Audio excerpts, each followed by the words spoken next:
Hello friends, it's me Panchabahadur Tamang. Hello साथी, नमस्कार। म तपाईँको साथी पञ्चबहादुर तामाङ। गुड मर्निङ साथीहरू। अहिले बिहानको लगभग 5:20 गइसकेको अवस्था छ। अहिले म दाङको घोरैबाट बोल्दैछु साथीहरू। र अहिले म बिहान मर्निङ वक गर्नको लागि यो मेन हाइवेमा निस्केको छौँ साथीहरू। र यतिखेर पनि गाडीहरू बाइकहरू एकदम मजाले कुदिरहेको अवस्था छ यो ठाउँमा साथीहरू। किनभने यो हाइवे हो साथीहरू, होइन? हाइवे हो। यहाँ गाडीहरू मजाले कुदिरहेको छ, इभन बाइकहरू कुदिरहेको अवस्था छ र अटोहरू पनि कुदिरहेको अवस्था छ साथीहरू। लगभग म मर्निङ वकमा निस्किएको झन्डै 10 मिनट जति भइसकेको अवस्था छ। र बिहानको दृश्य यहाँको के कस्तो देखिन्छ म हजुरहरूलाई जस्तोको त्यस्तै देखाउने कोसिस गर्नेछौँ साथीहरू। हेर्नुहोस् है, गाडीहरू बाइकहरू कुदिरहेको अवस्था छ। दिउँसोको समयमा यो बाटो एकदम धेरै नै गुड्छन् साथीहरू, होइन? गाडीहरू बाइकहरू यो सडकमा गुड्छन् दिउँसोको समयमा, अत्यधिक मात्रामा भने यो बिहानको समयमा चाहिँ गुड्न त गुडिरहेको छ, तर दिउँसोभन्दा धेरै कम। दिउँसोको तुलनामा लगभग 10-15% मात्र कुदिरहेको छ जस्तो लाग्छ मलाई। हेर्नुहोस् है, यहाँको दृश्य यस्तो छ साथीहरू। हजुरहरू यतिखेर लगभग उठिसकेको हुनुपर्छ। उठेर आफ्नो नित्यकर्म गरी मर्निङ वक गइराख्नु भएको हुनसक्छ, अथवा चिया कफी खाइरहेको हुनसक्छ साथीहरू। अहिले चाहिँ म यतिखेर दाङको घोराईबाट बोल्दैछु र मर्निङ वक गर्दैछु साथीहरू है। मर्निङ वक गर्दै यहाँको दृश्यहरू काइट गर्दै हजुरहरूमा देखाउने कोसिस गरेको छु साथीहरू, ताकि यहाँहरू दाङको घोराईमा आउनुभयो भने पक्कै पनि यो भिडियोबाट हजुरहरूलाई केही न केही सपोर्ट मिल्नेछ। घोराईमा भिजिट गर्दाखेरि यहाँले सजिलो हुनेछ साथीहरू, त्यही भन्न चाहन्छु।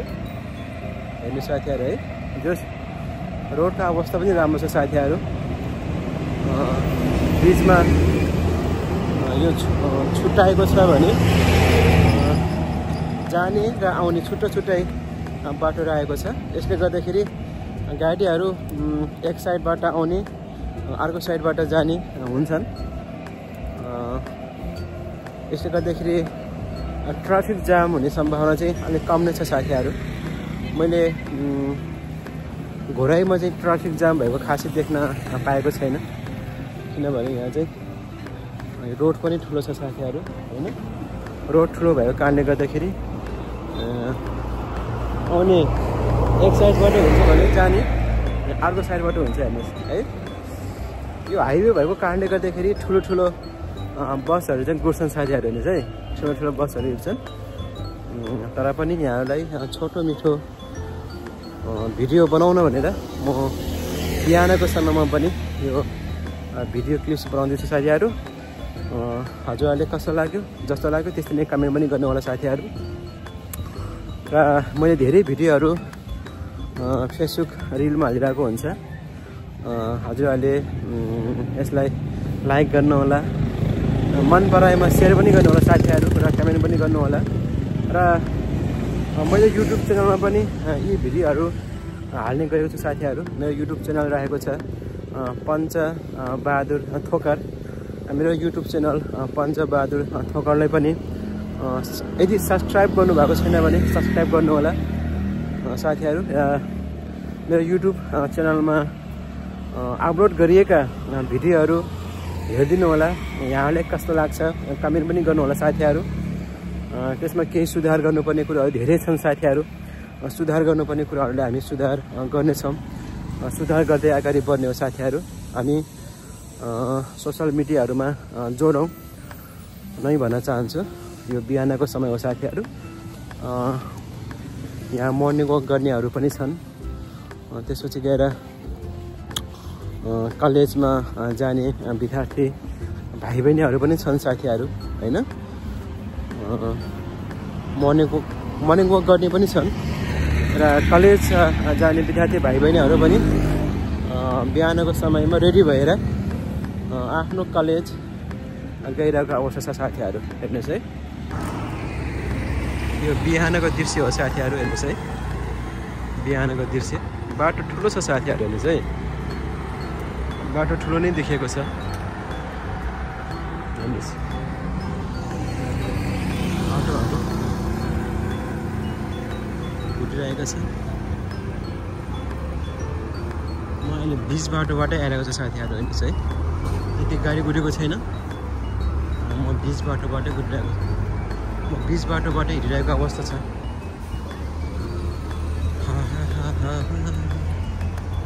यो चोक हो साथीहरू। हेर्नुहोस् है, यो चोक हो। यहाँ दुईवटा घोडा पूर्वतिर फर्किएको छ साथीहरू है। दिउँसो भएको भए यो राम्रो देखिन्थ्यो होला साथीहरू। हेर्नुहोस् है, दिउँसो भएको भए यो राम्रो देखिन्थ्यो, तर बिहान भएर म यो कैद गर्छौँ साथीहरू। हेर्नुहोस् है, कैद गर्छौँ। यहाँ के लेखेको छ भने घोराई उपमहानगरपालिकाको आर्थिक लगानीमा घोराईको गुम्रो चोकमा निर्माण भएको घोडाको प्रतिमा प्रदेश नम्बर 5 का माननीय मुख्यमन्त्री श्री शङ्कर पोखरेल ज्यूबाट समुद्घाटन सुसम्पन्न भयो। दिसम्बर 2076 साल फागुन 10 गते रोज 7 शुभम। यो 2076 सालमा बनेको रहेछ साथीहरू है। यहाँ चाहिँ घोडा छ साथीहरू है, दुईवटा घोडा पूर्व साइडमा फर्किएको छ साथीहरू।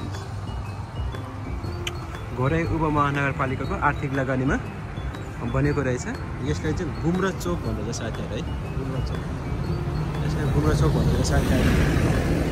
यदि यहाँहरू घोराईमा आउनुभयो भने यहाँलाई केही हदसम्म सजिलो हुन्छ साथीहरू। हेर्नुहोस् है,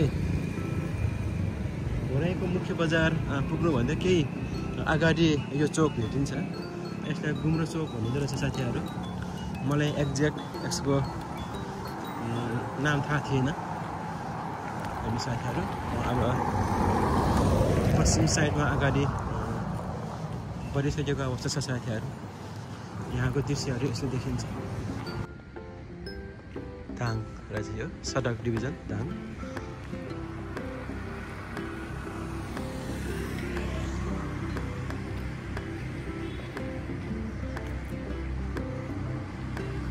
म मर्निङ वक गर्ने क्रममा यो भिडियो कैद गर्दैछौँ साथीहरू, ताकि यहाँहरू घोराईमा आउनुभयो भने के हदसम्म हजुरहरूलाई सजिलो हुनेछ साथीहरू। यो भिडियोको माध्यमबाट यहाँहरूले केही कुराहरू, केही जानकारीहरू लिनु हुनेछ भन्ने एउटा एक्सपेक्ट गरेका छौँ साथीहरू। हेर्नुहोस् है, यो फेरि हामी एउटा चोकमा आइसकेको छ। यो चोकको नाम चाहिँ ठ्याक्कै थाहा भयो साथीहरू। हेर्नुहोस् है, एउटा चोक राखेको छ। हेर्नुहोस् साथीहरू, यहाँको अवस्था यस्तो छ। अब उज्यालो हुने क्रम जारी छ साथीहरू। यहाँ विद्यार्थी भाइ बहिनीहरू कलेज जानको लागि रेडी भइसकेको अवस्था छ। कलेज जाँदै हुनुहुन्छ उहाँहरू। यहाँ चिया पसलहरू खोलिसकेको अवस्था छ। क्याफेहरू, बारहरू खोलिसकेको अवस्था छ। हेर्नुहोस्, अहिले चहल पहल बढ्न थाल्यो है साथीहरू।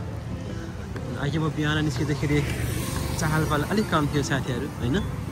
अहिले चाहिँ चहल पहल अलिकति बढ्दै गइरहेको अवस्था छ। हेर्नुहोस् त ल साथीहरू। यसरी हेर्दाखेरि यो दाङको घोराई बजार चाहिँ ठुलो नै देख्यो साथीहरू। हुन त यो घोराई उपमहानगरपालिका नै हो साथीहरू है। यहाँ यो सहर हो साथीहरू है, विकसित सहर नै देखिन्छ। यहाँ विभिन्न व्यवसायहरू देखिन्छन्। हेर्नुहोस्, र होटल व्यवसायहरू पनि राम्रै चलेको देखिन्छ साथीहरू, राम्रै चलेको देखिन्छ। त्यहाँ गुडविल भवन रहेछ। गुडविल फाइनेन्स लिमिटेडको भवन हुनुपर्छ यो। गुडविल भवन रहेको छ। हेर्नु साथीहरू, अहिले चाहिँ गाडीहरूको आवत जावत बढ्दै गइरहेको छ साथीहरू। किनभने अब उज्यालो हुने क्रम छ जारी, किनभने अब उज्यालो हुँदैछ साथीहरू है, उज्यालो हुने क्रम जारी छ।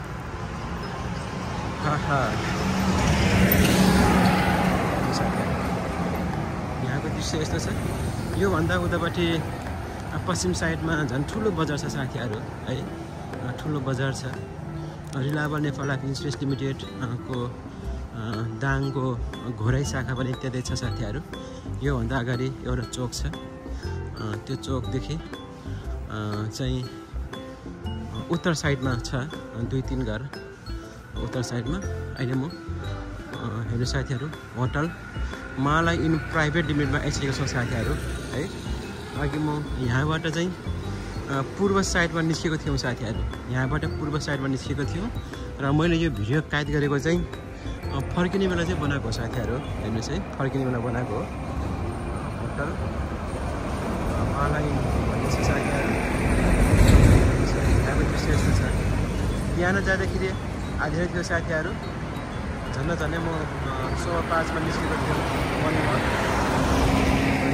अहिले झन्डै 6 बज्न लागिसक्यो साथीहरू है। झन्डै पाउने 1 घन्टा जति मैले मर्निङ वक गरेछ साथीहरू। यहाँको अवस्था यस्तो छ साथीहरू। हजुरहरूलाई आजको यो भिडियो कस्तो लाग्यो साथीहरू? जस्तो लाग्यो त्यस्तै नै कमेन्ट गर्नुहोला, मन परेमा सेयर पनि गर्नुहोला साथीहरू। हेर्नुहोस् है, अहिले चहल पहल बढ्दैछ साथीहरू। अहिले म ठ्याक्कै म बसेको होटल माला इन प्राइभेट लिमिटेडमा आइसकेका छौँ साथीहरू। अब म योभन्दा पश्चिम साइडको भिडियो चाहिँ हजुरहरूलाई देखाउन सक्दिनँ। अब म रुममा जान्छु साथीहरू र रुममा गएर नुहाइधुवाइ गर्नुपऱ्यो साथीहरू। र बिहान हाम्रो केही प्रोग्राम छ, केहीजना एजेन्सी साथीहरूसँग भेटघाट छ साथीहरू। यहाँ उहाँहरूसँग भेटघाट गर्छौँ र त्यसपछि हामी लामाई जान्छौँ साथीहरू। लामाईमा पनि हाम्रो शाखा कार्यालय आएको छ, हामी लामाई शाखाको भिजिट गर्छौँ। त्यसपछि चन्द्रवटा शाखाको आज भिजिट गर्छौँ, जितपुर शाखाको भिजिट गर्छौँ र अन्तिममा हामी मुर्गिया शाखाको भिजिट गर्छौँ साथीहरू। हुन्छ साथीहरू, आजको यो मर्निङ वकमा बनाएको यो भिडियो हजुरहरूलाई कस्तो लाग्यो साथीहरू? जस्तो लाग्यो त्यस्तै नै कमेन्ट गर्नुहोला र यो भिडियोलाई मन परेमा सेयर पनि गर्नुहोला साथीहरू। अहिले म होटल माला इन प्राइभेट लिमिटमा आइसकेको छौँ साथीहरू र समय मिलेसम्म म यो होटलको बारेमा पनि केही भिडियो क्लिप्स बनाउने छौँ, ताकि तपाईँहरू यो घोराईमा आउनुभयो भने केही हदसम्म यहाँहरूलाई सजिलो हुनेछ भन्न चाहन्छु। यति भन्दै म हजुरहरूकै साथी पञ्चबहादुर तामाङ यहाँहरू माझबाट बिदा हुन चाहन्छु। नमस्ते।